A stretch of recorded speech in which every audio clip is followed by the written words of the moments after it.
Good morning, everybody. Myself, Acharya Vishwendra, and today I'll discuss NEET PYQs of the chapter Center of Mass. So, let's begin with the question. So, here is the first question. It says that a sphere of radius r is cut from a larger solid sphere of radius 2r, as shown in the figure. Ratio of the moment of inertia of the smaller sphere to that of rest part of the sphere about the y-axis. तो ये basically cavity वाला problem है. तो इसका concept क्या है कि मान लीजिए जो बिगर पार्ट है उसका मोमेंट ऑफ इनर्शिया I1 है और जो स्मॉलर पार्ट है उसका मोमेंट ऑफ इनर्शिया I2 है.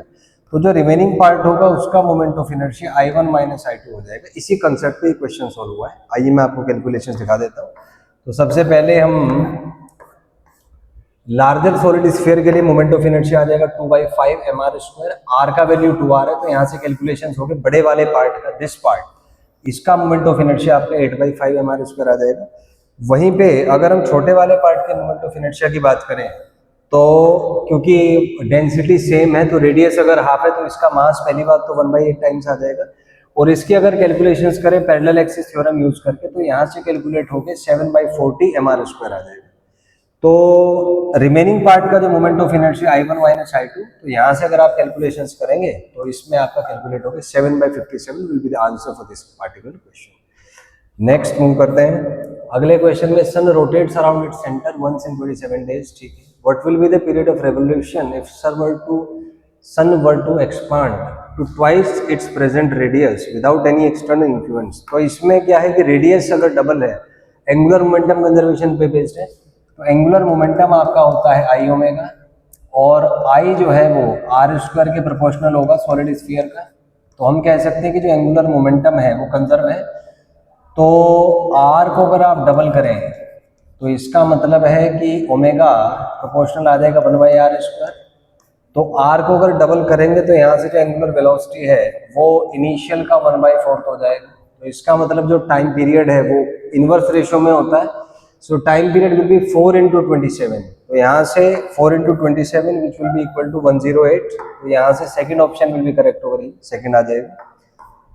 नेक्स्ट है यहाँ पे यूनिफॉर्म रोड दिया हुआ है, मास लेंथ है, leans against smooth wall making 60 with it, other and rest on a rough horizontal surface, friction force that the floor exert on the road. तो यहाँ पे इसमें रोटेशनल इक्विलिब्रियम का कॉन्सेप्ट है.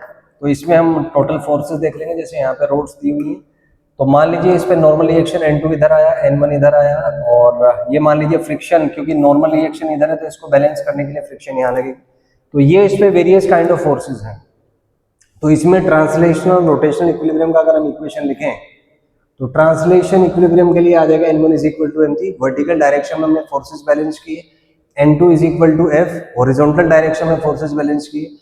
फिर रोटेशनल इक्विलिब्रियम के लिए हम ए पॉइंट के अबाउट अगर टॉर्क देखें तो ये ए पॉइंट है, तो इसके अबाउट अगर आप टॉर्क देखें तो N1 का टॉर्क 0 हो जाएगा, F का टॉर्क 0 हो जाएगा. N2 इसको ऐसे घुमाएगा क्लॉकवाइज सेंस में और ये आपका एंटी क्लॉकवाइज सेंस में घुमाएगा. तो अगर नेट टॉर्क 0 है तो इसका मतलब दोनों टॉर्क्स मैग्नीट्यूड में सेम आएंगे. तो इसी कंसेप्ट में क्वेश्चन सॉल्व हुआ है. तो N2 का टॉर्क आ जाएगा आपका N2 × L sin थीटा और mg का mg × L/2 cos थीटा, क्योंकि जो डिस्टेंस है वो L/2 cos थीटा आ जाएगी. तो यहाँ से कैलकुलेशंस करके आपका इक्वेशन सॉल्व हो जाएगी और यहाँ से आपका कैलकुलेशंस करके फ्रिक्शन का वैल्यू 100√3 आप कैलकुलेट कर सकते हैं इक्वेशन में रख के. सो केवल मैनिपुलेशन है. ट्रांसलेशन इक्विलिब्रियम और रोटेशन इक्विलिब्रियम का 4-5 इक्वेशन है, उनको सॉल्व करके you can find the answer. Let's move to the next question. इसमें एक बॉल दिया हुआ है, आपका मास दिया हुआ है, ड्रॉप फ्रॉम हाइट इतना, ball hits the ground, rises to height of 10 metre. ठीक है. The impulse imparted to the ball during the collision with the ground is. 2025 का क्वेश्चन है. तो यहाँ पे आपने 40 से इसको ड्रॉप किया तो मान लीजिए वेलोसिटी कुछ v1 आया, बाद में ये 10 हाइट पे गया, मान लीजिए वेलोसिटी कुछ v2 था, हाइट 10 है. तो इम्पल्स = चेंज इन मोमेंटम. अब क्योंकि डायरेक्शन अपोजिट है तो हम इसको कह सकते हैं m × v2 minus of minus v1. तो अगर हम मैग्नीट्यूड की टर्म में बात करें तो impulse will be m1 × m × v2 + v1. तो यहाँ से इम्पल्स आ जाएगा. मास आपका दे रखा है 0.5, v2 जो है आपका आएगा √2 gh. तो 2 × 10 × हाइट 10 है प्लस √2 × 10 × 40 है. तो यहाँ से आप सोल्व करेंगे 0.5, ये आपका आ जाएगा 10√2 और ये आपका होगा 10√8. तो ये कैलकुलेशंस आ जाएगा, ये मैं कैलकुलेशंस आपको दिखाता हूँ। तो इसमें फाइनली आप सॉल्व करेंगे तो कैलकुलेशंस हो गई 21 जो है न्यूटन सेकंड, इसमें आंसर आ जाएगा अगर आप कैलकुलेशंस करें। So this is answer to this question. Next is question number 5। Radius of gyration of a solid sphere about x axis about x axis is 5 metre as shown in the figure, ठीक है। The radius of the sphere is 5x/√7, then the value of x is. तो simple सा concept है ये। अगर देखें आप solid sphere का टेंजेंशियल एक्सिस है, तो इस एक्सिस के अबाउट जो मोमेंट ऑफ इनर्शिया होगा वो आ जाएगा आपका 7/5 mr², and this is given to be 5 metre. तो इसको अपन m इंटू 5 का होल स्क्वायर लिख सकते हैं। तो यहाँ से अगर आप कंपेयर करें, मास से मास कैंसिल हो जाएगा, तो यहाँ से आएगा आपका 7/5 r² इज इक्वल टू 5²। तो r² यहाँ पे आपका 125/7 आ जाएगा। तो r यहाँ पे 5, इसको सॉल्व करेंगे तो 5√5/7। तो यहाँ से x का वैल्यू मेरे ख्याल से √5 दिया होगा। सो this is √5, yes. So D option is correct over here. तो यहाँ पे डी आ जाएगा। नेक्स्ट इज क्वेश्चन नंबर 6 देखते हैं। टू बॉडीज है same mass undergo completely inelastic collision. Body A moves with velocity v1 while b2 is at rest before collision. Velocity of the system after collision is v2. कोई बात नहीं, momentum conservation का question, initial और final momentum आप same कर दीजिए। तो वहां से कैलकुलेशंस होके आपका v1 v2 का वैल्यू 2/1 आ जाएगा। नेक्स्ट क्वेश्चन है, bob is whirled in horizontal plane, string है, ठीक है, tension is T, speed becomes 2 omega while keeping the same radius, the tension in the string becomes. तो आसान सा क्वेश्चन है। टेंशन इसको सेंट्रीपिटल फोर्स प्रोवाइड करेगा, तो टेंशन को अपन लिख सकते हैं mr ओमेगा²। रेडियस यहाँ पे कांस्टेंट दे रखा है, तो मतलब टेंशन प्रोपोर्शनल टू ओमेगा² है। तो यहाँ से अगर ओमेगा आप डबल करेंगे तो टेंशन 4 टाइम्स हो जाएगा। तो टेंशन विल बी 4 टाइम्स। तो ये आपका बी ऑप्शन इसमें करेक्ट हो जाएगा। Next is moment of inertia of a thin rod about an axis passing through its mid point and perpendicular is इतना, length of the rod is nearly. तो इसमें simple सा कॉन्सेप्ट है, moment of inertia perpendicular to the plane and passing through the centre के about होता है ml²/12। तो यहाँ पे I आपको दिया हुआ है 2400 gram centimetre square, and this is your 400 ग्राम, और ये आपका आएगा l²/12। तो यहाँ से आप अगर सॉल्व करें, ग्राम से ग्राम कैंसिल हो गया, 00 से 00, 4 से 6, तो यहाँ से l² आपका आएगा 72 सेंटीमीटर स्क्वायर। तो l यहाँ से आपका √72 सेंटीमीटर आ जाएगा। √72 लगभग 8 और 9 के बीच में कुछ होगा। So I think A is the correct option ही है, तो A आ जाएगा यहाँ से। Next is particle is moving with uniform speed in circular path maintains. तो कांस्टेंट वेलोसिटी गलत हो गया, क्योंकि डायरेक्शन चेंज हो रहा है तो वेलोसिटी कांस्टेंट होगा नहीं। कांस्टेंट एक्सेलरेशन ये भी गलत है, क्योंकि वेलोसिटी एक्सेलरेशन के परपेंडिकुलर है। तो अगर वेलोसिटी का डायरेक्शन चेंज हो रहा है, acceleration will be perpendicular to that.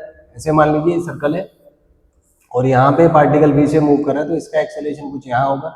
किसी इंस्टेंट पे वेलोसिटी इधर है तो एक्सेलरेशन इधर होगा। तो आप देख सकते हैं कि वेलोसिटी का डायरेक्शन चेंज हो रहा है, लेकिन साथ साथ में एक्सेलरेशन का डायरेक्शन भी चेंज होगा। तो सेकंड भी गलत है। Next is constant velocity but varying acceleration. तो तीनों गलत है, तो D will be correct, varying velocity and varying acceleration. So D will be correct option here. Next is wheel of a bullock is rolling, इतना इतना है जी। Which of the following is correct. इसमें कुछ ऑप्शंस आपसे पूछे हैं। तो फर्स्ट इज पॉइंट वो move slower than point Q. तो नहीं, अगर ये ट्रांसलेशनल ये रोल कर रहा है तो हमें पता है P का स्पीड होता है 2v और Q का स्पीड होता है 0। तो एक्सिस पे जितना क्लोज होगा एक्सिस ऑफ रोटेशन की स्पीड उतना ज्यादा होता है। सो फर्स्ट तो गलत है, यहाँ पे इनकरेक्ट हो गया। Next is point P moves faster, यही करेक्ट होगा, moves faster than P। So B will be correct option ही है, तो यहाँ से आ जाएगा। Next is two particles initially rest में है, moves under equilibrium, instantaneous speed is इतना इतना, speed of centre of mass. सीधा सा कॉन्सेप्ट है सेंटर ऑफ मास का। इनिशियली दोनों पार्टिकल्स रेस्ट में है, तो सेंटर ऑफ मास का वेलोसिटी 0 है। अब फोर्सेज इंटरनल है जिसका रिजल्टेंट 0 है, एक्सटर्नल फोर्स 0 होगा, मतलब वेलोसिटी सेम रहेगा। तो अगर इनिशियल 0 है तो फाइनल भी 0 होगा, तो फाइनल वेलोसिटी भी सेंटर ऑफ मास का आपका 0 आएगा। तो इसमें हम कह सकते हैं कि option B will be correct होगा, ये बी आ जाएगा यहाँ पर। नेक्स्ट है कांस्टेंट टॉर्क, टर्न से व्हील ऑफ मोमेंट इनर्शिया इतना, okay. Starting from rest its angular velocity, तो यहाँ पे आप पहली चीज तो torque is equal to I alpha से अल्फा कैलकुलेट कर लेंगे। उसके बाद सिंपल सा इक्वेशन है omega is equal to alpha t, वहां से आपका ओमेगा आ जाएगा। मैं कैलकुलेशंस आपको दिखा देता हूँ। सो पहले अपन ने torque is equal to I alpha वाला जो इक्वेशन है उसको यूज करके अल्फा निकाल लिया। इनिशियल एंगुलर वेलोसिटी 0 है, फिर omega is equal to omega plus alpha t से कैलकुलेट करेंगे तो 1 रेडियन पर second will be the answer for that. Next here is ratio of radius of gyration of a solid sphere about its own axis to the radius of gyration of a thin hollow sphere of the same mass and radius about its axis। तो यहाँ पे solid sphere का है about it's on axis, तो ये मान लीजिए K1 है, तो ये आपका √2/5 आ रहा है। थिन होलो स्फीयर है, ठीक है, अबाउट इट एक्सिस, तो इसका K2 हमें पता है ये √2/3r होता है। तो इसको अगर अपन सॉल्व करेंगे K1/K2 तो सॉल्व हो गया √3/5 आ जाएगा। So here D will be the right answer, क्योंकि इसमें कोई भी ऑप्शन मैच नहीं कर रहा, so D will be the correct option here. Next angular acceleration of a body moving along the circumference of a circle, तो obviously ये plane के परपेंडिकुलर होता है, so it's along the radius गलत है, अलोंग टेंजेंट भी गलत है, it is in fact perpendicular to the plane along the axis of rotation या perpendicular to the plane, so C option is correct over here. Next is shell of mass M at rest initially explored fragments have equal masses, ठीक है, momentum conservation पे based है। तो 2-2-1 में ये break हुआ, तो मान लीजिए टोटल मास 5m था, तो ये 2mv हो जाएगा, ये भी आपका 2mv हो जाएगा। यहाँ से मान लीजिए m इंटू कुछ v डैश हुआ, तो यहाँ से हम कह सकते हैं कि मोमेंटम कंजर्वेशन से mv dash is equal to 2mv, ये आपस में परपेंडिकुलर है 90 डिग्री पे, मतलब रिजल्टेंट √2 होगा इंटू √2, ये कैलकुलेशन से यहाँ से v डैश आपका 2√2v आ जाएगा। So C will be correct option here, C आ जाएगा यहाँ पे। Next is angular speed of a flywheel moving with uniform angular acceleration changes from 1200 to 3120 in 16 seconds. The angular acceleration is, तो इसमें आप इक्वेशन लगा लें omega is equal to omega naught plus alpha into t. तो यहाँ से alpha पूछा है आपसे, तो अल्फा आ जाएगा omega minus omega naught by T.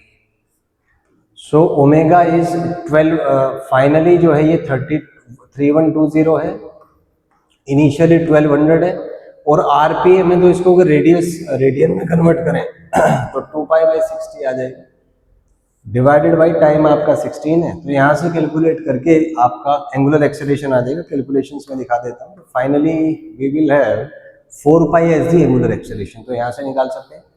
Next question is object का मास दिया 10 kg 20 kg connected to the ends of a rigid rod of length 10 metre, distance of centre of mass from the 10 kg mass. तो इसमें simple सा concept है कि जो centre of मास से distance होगा वो आएगा आपका m1d by m1 plus m2। तो यहाँ से अगर आप वैल्यूज कैलकुलेट करें so you can find the value of m2, तो इसमें b will be the correct option, तो यहाँ से आप कर सकते हैं। So this was part 1 of NEET PYQs regarding center of mass. If you have any doubt, you can ask in the comment section. Thank you and have a nice day.